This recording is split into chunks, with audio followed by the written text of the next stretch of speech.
All right, everybody, welcome to another edition of the Pipeline Podcast. I should call this a special edition of the Pipeline Podcast because I'm joined by Jeff Svoboda. And Jeff, we're going to talk a little World Junior Tournament. And, just to get started here, you might not be familiar with the World Junior Tournament, but it's something that I have really enjoyed for the past few years. It's, something that Canadians in particular really get excited about. I think, Jeff, and, correct me if I'm wrong or if you have a different opinion, but in Europe, people get excited about the World Championships there, the men playing. In North America and Canada in particular, people get more excited about this World Junior Tournament, the next crop of great players, and that's why I love it so much. Yeah, no, I tend to agree. And you are right. I think the World Championships are bigger, certainly bigger in Europe than they are here. And I think that's because the Stanley Cup playoffs are happening here, usually when the World Championships are happening. But the World Juniors has become kind of a holiday tradition here in North America. It's certainly huge in Canada. I think it's gotten bigger here in the States as the years have gone by. But it's become the kind of things you said, the future of hockey. There's a really good chance that almost everybody on the Canadian team, when you watch these games over the next couple of days, if you do watch the games, will be playing in the NHL someday. And there's going to be NHL players on pretty much every team that's in this tournament, future NHLers. And there's going to be guys that within the next 2 to 3 years are playing at the NHL level. So it is really cool to watch, in my opinion. You get to see the guys you'll be watching down the road. You get to kind of already start to know who some of the top players in the future are going to be. And you also get to watch, kids pouring their hearts out basically for their nations, which is always fun to watch as well. So it's become, especially last year as we were kind of sitting there and going through the pandemic with no NHL hockey, and who knows how much NHL hockey we're going to have this year, this time around. It really is entertainment, must-watch viewing just because it is such good hockey. And there's so much interest in it here in the States and in Canada. Yeah, I can't wait for the tournament to start. If, you're unaware of when it's going to start, December 26th, game number 1. The tournament will end January 5th. And, just a brief overview here of what the World Junior Tournament is. It's held every year by the International Ice Hockey Federation, IIHF. It's the top 10 U20 national teams competing against each other. So you're going to see Russia, you're going to see the Czech Republic, United States, Finland, Canada, all teams like that. And it's this year being held in Edmonton and Red Deer, Alberta. So a couple of different locations up there where these teams are going to be facing off. And Jeff, it's a huge tournament, a lot of interest, obviously, in Canada, in the United States. I'm sure our listeners and viewers here are curious to see what Team USA is going to look like. But the way that Jeff and I wanted to get together and do this is kind of tell the story of the World Juniors from a Blue Jackets perspective. By all accounts, what Jeff and I believe to be occurring here, because some of the rosters aren't officially set yet. We're not really going to know until the tournament starts, but it looks like 3 Blue Jackets prospects will be in the tournament. Stanislav Svozil for Team Czech Republic, Samuel Knazko for Team Slovakia, and of course the 5th overall pick at this summer's draft, Kent Johnson for Team Canada. So Jeff, I want to tell the story from the Blue Jackets perspective. So we'll talk a little bit about each one of these guys, what they've done so far for their teams this season. Of course, Svozil and Knazko playing in the WHL right now, Kent Johnson at the University of Michigan. So we'll talk a bit about what those guys have done already and what they look like as Blue Jackets prospects going forward. Before that, just so everybody knows, Team USA looking to defend their title at the World Juniors last year, the 2020-2021 tournament. Team USA won over Team Canada. So, Team Canada looking to avenge their loss in the title game last season. But Jeff, let's start off talking about Svozil. What do you know about him? He's a guy that I really like. 3rd round draft pick of the Blue Jackets in this summer's NHL draft, the 2021 draft. Saw him play a lot up at the Traverse City tournament when he was a defenseman for the Blue Jackets there. Had played against men in his native Czech Republic last year, was in the Extraliga, which is the top league over there, and really played well for a guy of his age. Only 18 years old when he was drafted by the Blue Jackets. Some people had said, some rankings actually had him as a potential 1st-round pick when they were putting together kind of the mock drafts, and he fell to the Blue Jackets down in the 3rd round. Really a two-way guy. I think really kind of forecast as being, maybe a 2nd or 3rd pair defenseman at the NHL level, but he's got some offensive creativity, and he's also got, defensive chops, which you have to have being a defenseman, and especially playing at the levels he's played at, against men in his home country and now in the WHL. And he, decided to come over. He's playing with some pretty good players up there in Regina. And Connor Bedard's one of those. I think we'll talk about him as we go. But he's on a team that's being watched quite a bit, and he's got a pretty good skill set. The one play he made up in Traverse that really impressed me, he was playing on the left side on defense, and took a pass, and someone, I forget which team it was, kind of came out to challenge him, and he made pretty much a quick spinorama with the puck to get around the guy, put himself in a really advantageous scoring area, put the puck to the front of the net, and the Blue Jackets were able to score a goal off of it. And it was one of those plays that you kind of looked at and went, wow, this kid has a lot of poise on the puck. And so that's, for a defenseman, I think one of the most underrated things you can have is kind of that ability to slow the game down a little bit and play with the puck on your stick. And he's already got that. And he's playing in a league where he's going to get even more of it. So a guy I really like, and a guy that could be a difference maker for the Czechs in this tournament, because, they're not necessarily forecast to be one of the top teams, but he's a guy that can kind of dictate play a little bit and really, maybe help them surprise some teams as this thing goes on. Yeah, Stanislav Svozil off to a great start this season with the Regina Pats. He's got a goal and 17 assists, 18 points in 26 games so far this season.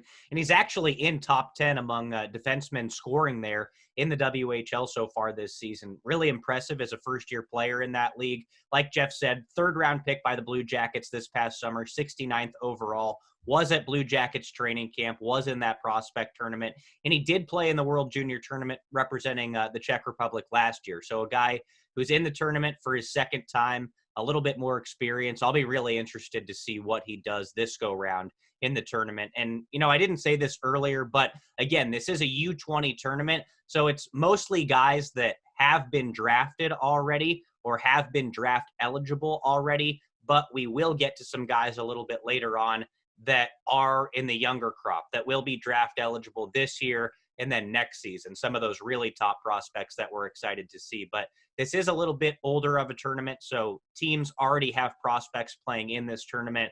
And then Stanislav Svozil, of course, one of those guys for the Blue Jackets. He'll be a defenseman representing Team Czech Republic. So eager to check out Stanislav Svozil. Jeff, let's talk about another Blue Jackets defenseman prospect, and that's Samuel Knazko, another third-round pick. He was in 2020, 78th overall. He made the transition to North America this year. He was playing over in Finland, but now he's in the WHL himself with the Seattle Thunderbirds. 5 games into his WHL career, he's got a goal and 2 assists for 3 points in 5 games. Off to a pretty good start in North America. Yeah, and it was a move that's happened relatively recently. As you said, he's only played 5 games for Seattle, but he was playing for the junior team, the U20 team over in Finland of TPS, and was dominating over there, but just couldn't crack the senior team's lineup. And I think the Blue Jackets and him kind of realized for his development to continue, rather than keep playing against at the U20 level over in the Finland, they wanted him to come over and play in the WHL and get big minutes and play against future NHLers and things like that. So that's why that move was made. But he's a guy at the international level. He was the captain of the Slovak team last year. He had a pretty good tournament, and I think he was maybe injured and missed a game somewhere along the line, if I remember correctly. But as a guy that they really like on their blue line, is kind of in the similar same vein as Svozil, where he's solid defensively but brings a little bit of offensive skill as well. Scouts that have been really impressed by that over the years. The thing that's also interesting about him is he played in the World Championships, not just the World Juniors last year, but the World Championships for the Slovak team as well, which is, the men tournament, as you had kind of explained earlier. So this is a guy that has a really good international pedigree, has played a lot of hockey with the Slovak jersey on. I would imagine with him being the captain of the team last year, coming back a year older, he would probably still be the captain again, although that has not been announced yet. But I would think that he's a guy that they're going to count on to be a leader. And kind of that same vein as Svozil, he can dictate some play from the blue line and score some goals. And that's been the thing that's been missing from him at the international level so far. Is he's played well defensively, but he just hasn't had the offensive impact I think scouts had kind of expected him to have at the international level that he has had it for the club teams. And so this could be a tournament where maybe he breaks out in that fashion and turns some heads, because certainly he'll be given every opportunity to do so, playing big minutes for the Slovak team. Yeah, with that in mind, this is a huge tournament for Samuel Knazko. And like I said, with Stanislav Svozil in the Czech Republic. I'm really eager to see what Knazko can do with Slovakia, because these are guys that I haven't really been able to see a whole lot before. Like you said, you were up at the Prospects tournament, at least got to see Svozil, but Knazko, he's completely new essentially to the North American game. So this should be really, really intriguing to see not one, but two Blue Jackets defensemen going at it in this tournament. But of course, the guy that really everybody is excited to watch, and that's not just Blue Jackets fans, that's hockey fans in general, is Kent Johnson, and he's going to be on Team Canada. Of course, Johnson, if you've been living under a rock, was the 5th overall pick at this summer's NHL draft, University of Michigan forward. The Blue Jackets got him this summer in the first round, and by all accounts and everything that I've seen, this guy is the real deal, Jeff. Yeah, and it's all about skill with Kent Johnson. Some of the moves he can make with the puck on his stick are just unbelievable. How quickly he's able to process the game and make things happen, make passes, make individual plays. It's really unbelievable. And there are some of the highlights from the camp that we've seen so far. And he's missed some time recently. He was out with COVID, so he missed about 2 weeks, but finally got out on the ice these last couple of days. And some of the highlights of the shootouts that the team was doing, just unbelievable things he's able to do with the puck on his stick. It really is incredible.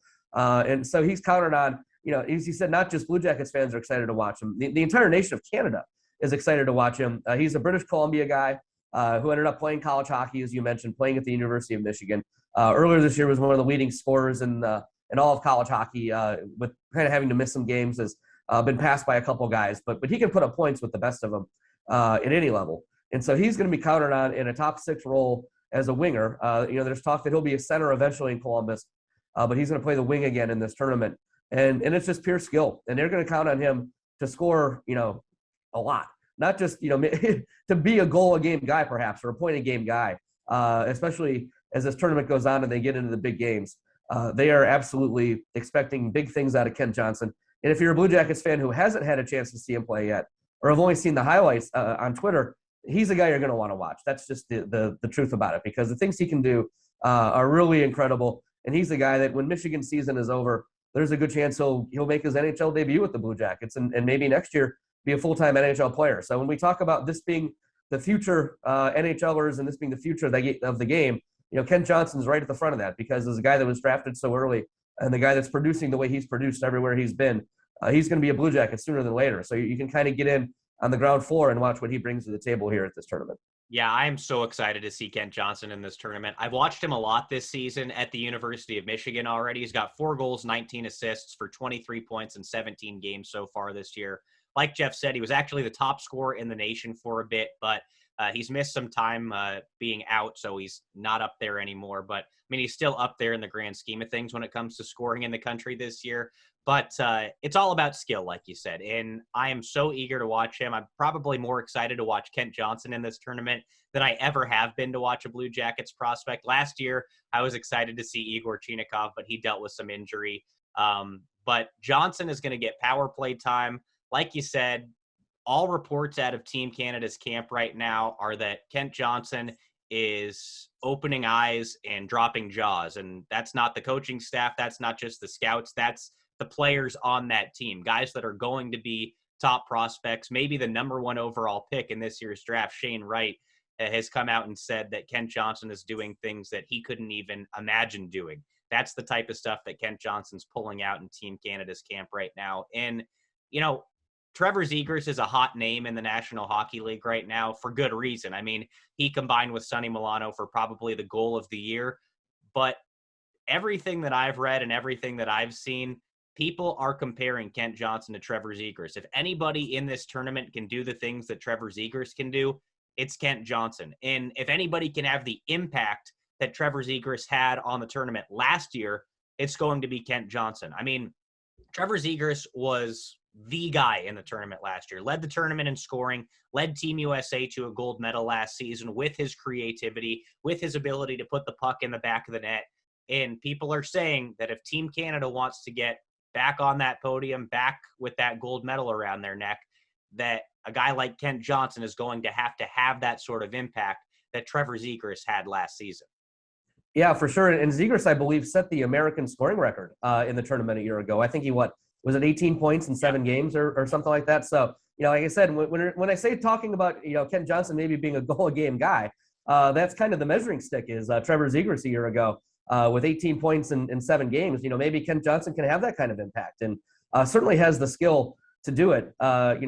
Is he going to be 100% as far as just getting his wind back, getting his stamina back since he has missed 2 weeks away from the ice, that kind of stuff. But by all accounts, yeah, as you said, he's turning heads up there. Everyone expects that he's going to be, not just a good player and an important player for Team Canada, but a difference maker. And so, like I said, if you're a Blue Jacket fan who's very curious about what's going to happen here in the next couple of years with Kent Johnson, you can get it on the ground floor, get a chance to watch him right now. And it should be exciting because if you turn in a Team Canada game, odds are you're going to see a lot of Kent Johnson. You're going to see Kent Johnson, creating a lot and really being what he should be in this tournament as a superstar. You're not the 5th overall pick for nothing. So, some really big names in this tournament, but Kent Johnson has the chance to be the biggest. All right, so that's what it's going to look like from a Blue Jackets perspective. Jeff mentioned it earlier. Excuse me, Jeff. But you said that probably everybody on Team Canada will be an NHL player at some point in their careers. And that extends to guys who haven't been drafted yet. So I want to talk about a couple of these prospects in this tournament that will be draft eligible this season and then the following year. And this is relevant because if the season were to end today, the NHL season that is, the Blue Jackets would have 2 top 10 picks. And that's something really to look forward to this summer in the upcoming NHL draft, what the Blue Jackets can do as they continue to reload here. And the guy that everybody's talking about probably being the top pick this summer is Shane Wright. He's going to be featured a lot for Team Canada, Jeff. He's one of these top prospects. And like I mentioned earlier, he's the guy in Team Canada's camp right now saying, yeah, Kent Johnson's doing things that I couldn't even imagine doing. If that gives you any idea of the type of skill that Kent Johnson has, Shane Wright, a guy that everybody's pretty much had locked in as the number 1 overall pick in this year's draft for a long time. Yeah, and he was a guy, pretty much all these guys we're going to talk about were players that really dominated the U18 tournament a year ago. And so, by dominate, I think Shane Wright had 14 points in 5 games. It's funny to look at these numbers and, it must be easy being an NHL scout because at the end of the day, when a guy has 14 points in 5 games at the World U18 tournament, he's probably a pretty good player. You don't have to do a ton of scouting to figure that out. But Shane Wright certainly is a guy that I think everybody is going to be watching. If you're a Blue Jackets fan, it seems unlikely the Jackets will have the number 1 overall pick this year. The wheels will really have to come off here the way that the season's gone. But he's a guy that you're going to be watching at the NHL level for a long time. Brings a lot of skill, much like Kent Johnson. Is going to rack up the points. Is going to be a guy that the entire nation of Canada is watching. They're going to expect him to bear a big load, just like Kent Johnson. So it'll be really interesting to see how he plays. And that's one of the fun things about this tournament is, there is usually a guy in this tournament that's going to be, number 1 or a number 2 overall pick, either this year or in the years coming. And there's a couple guys in 2023 we'll talk about as well. But Shane Wright's that guy for 2022. And it's a name you're going to want to get used to if you're an NHL fan. And here's your chance to see him and see what, how he can do with the bright lights on here at this big tournament. All right, we'll stick with Team Canada, but you just referenced guys in 2023. Connor Bedard, this guy is being billed as the best prospect to come out of anywhere since Connor McDavid, essentially. That's how good this guy is. I mentioned earlier, this is a U20 tournament. Well, he's made Team Canada at 16 years old. He plays with Stanislav Svozil in Regina. This kid, I've watched a lot of tape on Connor Bedard as well. He is the real deal. He's got an elite shot. If you were to put him in the NHL right now, he'd have a shot as good as probably most guys in the National Hockey League. He's already got one of the best shots in the world. On top of that, he's a fantastic skater and a tremendous playmaker. He's got essentially every tool in the tool chest you could ask for. Right shot centerman.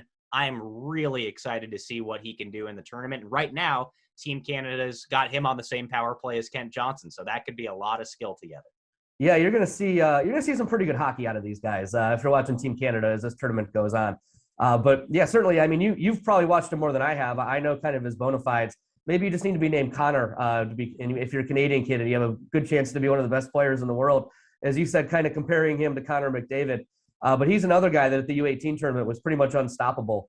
And again, it's such a young age. And I saw an interview with him recently when the Jackets were up in Canada in kind of the previews for this tournament. And he looks 16. He's definitely a teenager, but he gets out there on the ice and he can do things that nobody else can do. It's pretty unbelievable, and he's that highly of a touted prospect for a reason. And it's always interesting to see, like a guy like McDavid in some of these tournaments when he was younger, the impact he was able to have. They'll expect the same thing out of Connor Bedard. And despite the fact that he's so young, it would not surprise me at all to see him be a guy that fills up the score sheet because of just how talented he is and the success he's had at previous international tournaments. Seems like the big stage does not faze him. So it'll be really interesting to see how this goes. But again, a guy you're going to be hearing a lot about as the years go by because he's going to be a very good chance to be the number 1 overall pick in 2023. Were it not for, I think, the next guy we're going to talk about who also pretty much fits the same bill as being an unbelievably skilled player out of Russia. Yeah, Matvei Michkov. This guy, another guy making his World Junior Tournament debut at 16 years old. If it weren't for Connor Bedard, Michkov would likely be billed as the number 1 overall pick in the 2023 NHL draft. You think about Sidney Crosby, Alex Ovechkin, that rivalry that's developed over the years. Too early to do that with Connor Bedard and Matvei Michkov, but he can get pretty darn close. These guys will likely go number 1 and number 2 overall in the 2023 NHL draft. A draft that the Blue Jackets certainly could be involved in when it comes to high picks if, they want to continue this reload on the track that they are right now. And these are 2 all-world prospects in Bedard and Matvei Michkov I'm talking about. But Michkov is another guy. He is going to feature heavily on Team Russia's lineup, or in Team Russia's lineup, I really should say, in this tournament. And all eyes are going to be on him in this tournament, I think. He lit it up at the U18 Worlds, like you've talked about with both Shane Wright and Connor Bedard. Michkov, that was really his welcome to the spotlight. Everybody had heard about him. I don't think anybody had seen about him yet at that point or really seen him in action. He came to North America. He lit it up down in Frisco at the U18 Worlds, and I'm expecting a big tournament from Michkov here in Red Deer in Edmonton. Yeah, he's unbelievable. There's just no other way to put it. He's already at age 16 playing for the St. Petersburg team, the senior team in the KHL, getting some games there and does not look out of place. He's scoring some unbelievable goals in the second best league in the world right now. I believe, I could be wrong, but I believe his first goal for St. Petersburg was a Michigan goal or something like that. Like, he scored an unbelievable, his first goal was like, oh my God, like, how did he do that? It was something like that. But, like I say, the skill was unreal. His ability at that age is phenomenal. He's a guy that is probably going to be up there. It would not be a huge surprise if at the end of this tournament, the 4 scoring leaders are Ken Johnson, Shane Wright, Connor Bedard, and Michkov, because he's just as talented as Bedard, it seems like. His offensive skill and creativity is unreal. He's probably playing at the highest level of any of these guys right now, playing in the KHL and getting minutes there. And it's been really impressive so far. And the interesting thing about him when it comes to the NHL draft is that he's already signed with St. Petersburg through 2026. And so he's projected to be a top pick in 23. Whoever takes him will have to wait 3 more years for him to come over at the age of 21 probably, which is still pretty good. You're going to get a lot of hockey out of this guy. But I think, some teams will probably be a little bit scared off of that at the end of the day. But he'll probably be a guy that's worth the wait because his skill, his presence, his ability to create is unbelievable. One of the best Russian prospects, I think, since Ovechkin, and a guy that is going to be worth the price of admission or the price of NHL Network if you watch this tournament as it goes by. Yeah, I'll certainly be tuning into at least a couple Team Russia games just to watch Michkov. I mean, they're going to have skill as it is. They're going to be a good team in this tournament, but Michkov, I think, is the straw that stirs the drink, even though he's 16 years old playing in this tournament. I'm fired up to see what he can do, especially, I'm hoping to see Team Canada, Team Russia come together and see what Bedard and Michkov look like facing off against one another. But Jeff, I want to talk about one more guy and bring it back to this year's draft, the 2022 NHL draft, and also bring it back to Team USA, because obviously we're in the middle of the United States right now, and we've talked about everybody but Team USA right now. Team USA doesn't have a lot of draft-eligible guys on their roster this year. Most everybody has already been selected in the NHL draft, which bodes well for Team USA. They're going to have a lot of talent. I mean, led by a player like Matty Beniers, who is the number 2 overall pick by Seattle at this summer's NHL draft and is a teammate of Kent Johnson's up at Michigan right now. But Logan Cooley, he's one of 2, I believe, draft-eligible prospects this year on Team USA's roster. He's a young centerman, but he's billed as a guy that probably will go in the top 10 at the 2022 NHL draft. And like I said, the Blue Jackets, 2 top 10 picks if the season were to end right now in this summer's draft. So Cooley is a guy that could be potentially in play for the Blue Jackets, but he's really that young guy to look at for Team USA. Yeah, and it is funny. You're right. We haven't talked much about Team USA up to this point, but they're the defending champs, and they shut out Canada 2-0 in the final last year. A great performance and a very entertaining game. A bunch of guys that you've heard of, if you follow hockey at all, are going to be on this team. As you mentioned, Matty Benier is kind of leading the way, but Logan Cooley is an interesting player. I believe a Pittsburgh native, who's a guy that's performing well up to this point in the year with the U.S. National Team Development Program. Is at the age of 17 in a U20 tournament, they're expecting him to be one of the top 2 centers, I believe. And so a guy certainly to watch. And that is, as we said, kind of the fun about this tournament is not only are you watching the future of the game, but you're watching guys that are going to be drafted soon and could end up wearing the sweater of the Blue Jackets. And he's a guy that seems like he'd be right in that range potentially for the Jackets as a potential top 10 pick, but not quite a Shane Wright guy. So he'll be very interesting to watch. If you're looking for Team USA guys to kind of pinpoint, he's definitely high up on the list because it's a name that you're going to hear a lot about going into the NHL draft a year from now, which is, again, the fun of this whole thing is seeing what's coming up next. And Logan Cooley is a big part of that. And anytime you can see the U.S. National Team Development Program or the U18 or the U20 team, and you see them having success at the international level as well, it's pretty cool to see just how good American hockey has become, and just the talent that is out there. Is really impressive, and it seems like it's getting better every year as this game has grown throughout America over the years. And it's also, another thing that's cool is you're seeing guys from all over the country. The way that the NHL has kind of grown the game and has teams in all over the country. You're seeing California kids and Texas kids and Florida kids. The Blue Jackets have Andrew Peak, for example. The game's really grown, and you're seeing a lot of good athletes playing hockey, and the U.S. national team has really reaped the benefits of that over the last couple of years. And hey, Team USA never repeated as gold medalists in this tournament before. So a big opportunity for Team USA to run it back like they did in last season. And it'll be hard because Team Canada is stacked. I think they're the favorite in this tournament. Team Finland's going to be good. Team Russia, they'll certainly be right there as well. They've got a little bit different of a roster than they have in years past. They didn't take really anybody playing in North America right now. But Team USA, they're projected to be one of the best teams in this tournament, like they always are.